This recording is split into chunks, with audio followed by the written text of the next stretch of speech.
After the big surprise here to the upside, we want to bring in Elise Gould, Economic Policy Institute senior economist. Elise, it's great to have you here. So I think when you take a look at these numbers, catching many economists off guard just a little bit, the degree of the beat, also the fact that we saw unemployment rate ticking lower by just a bit. I'm curious just your first reaction, what you think this tells us about the state of the overall economy. Well, it's pretty clear that the labor market continues strong. It was strong before, and this is another strong report. So I think it's very positive. Payroll employment is up, as you said, and also there were sizable revisions the last 2 months in the tune of another 72,000 jobs than were originally reported. The unemployment rate ticking down a little bit, that's felt mostly by men, actually. Also, you see that for Black, white, and Hispanic workers, all having that tick down in the unemployment rate. And as I said, the labor market was already quite strong. The prime age employment to population ratio, I would say my desert island measure of how the economy is doing, that has held steady. That is the share of the population that is 25 to 54-year-old with a job, that is still at a 23-year high. So it's quite strong.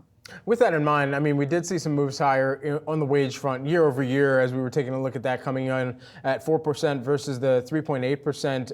As we're kind of looking at the wage growth figure, how concerned, if at all, does the Fed need to be that wages could actually spur some, or at least a resurgence in inflation at this juncture?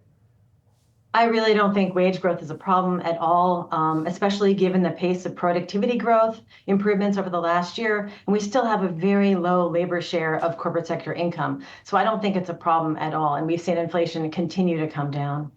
Elise, does this, I guess, raise the confidence in a soft landing? And does this also bring back into conversation that no landing scenario at this point?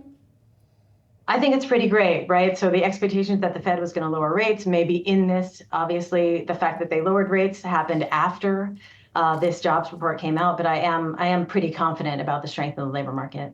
With that in mind, as you're looking through some of the areas within this report, and we were just running through some of the sectors here, and I see here in your notes to us, specifically the general story of leisure and hospitality, of course, as we've been tracking it, it seems like there is some cyclicality that's starting to reemerge within that. What are you seeing on that front as it relates to the broader employment situation? Right. I think we're seeing a return in leisure and hospitality, specifically this month in food and drinking services. I think that's a positive uptick. We're going to continue to see that. Another sector I tend to look at this month is government employment, specifically education employment. That's also up. So we think about those K through 12 jobs. We did see an increase for September for those as well. Elise, when you take into account what this means then for the Fed, is it less likely that we are going to see an additional 50 basis points of cuts this before the end of the year? I think that the Fed is going to continue lowering rates. I think that is the right move for them to be doing right now. Why should they, if the labor market's so strong? Well, we need to have the rates normalized. They're still very high by historical standards. When the labor market are at these kinds of levels, this kind of employment rate, this kind of wage growth, this kind of employment to population ratio, this job growth, all of those measures, when we look at it historically, the rates are just too high. With this in mind, we had the solid reminder from our co-anchor, Julie Hyman, who hosts Market Domination.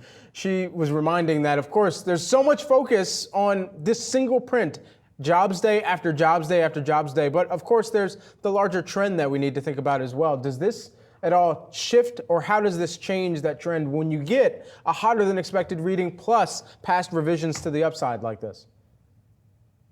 I mean, I think it just confirms that we're in a pretty strong labor market. I don't think it's too hot. We're not seeing, when we look at the other reports, as you point to, when we look at the job openings and labor turnover survey, right, hires are still a little bit soft. Workers, the quits rate is a little bit soft. There's not as much churn. There isn't as much flipping over of jobs and trying to get other jobs and employers scrambling. You're not seeing that kind of heat.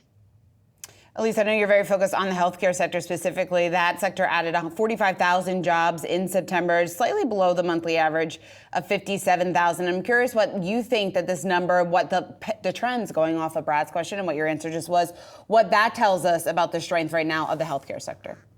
Well, I think the healthcare sector just continues growing, right, with the aging population. I think that is very much in line with expectations.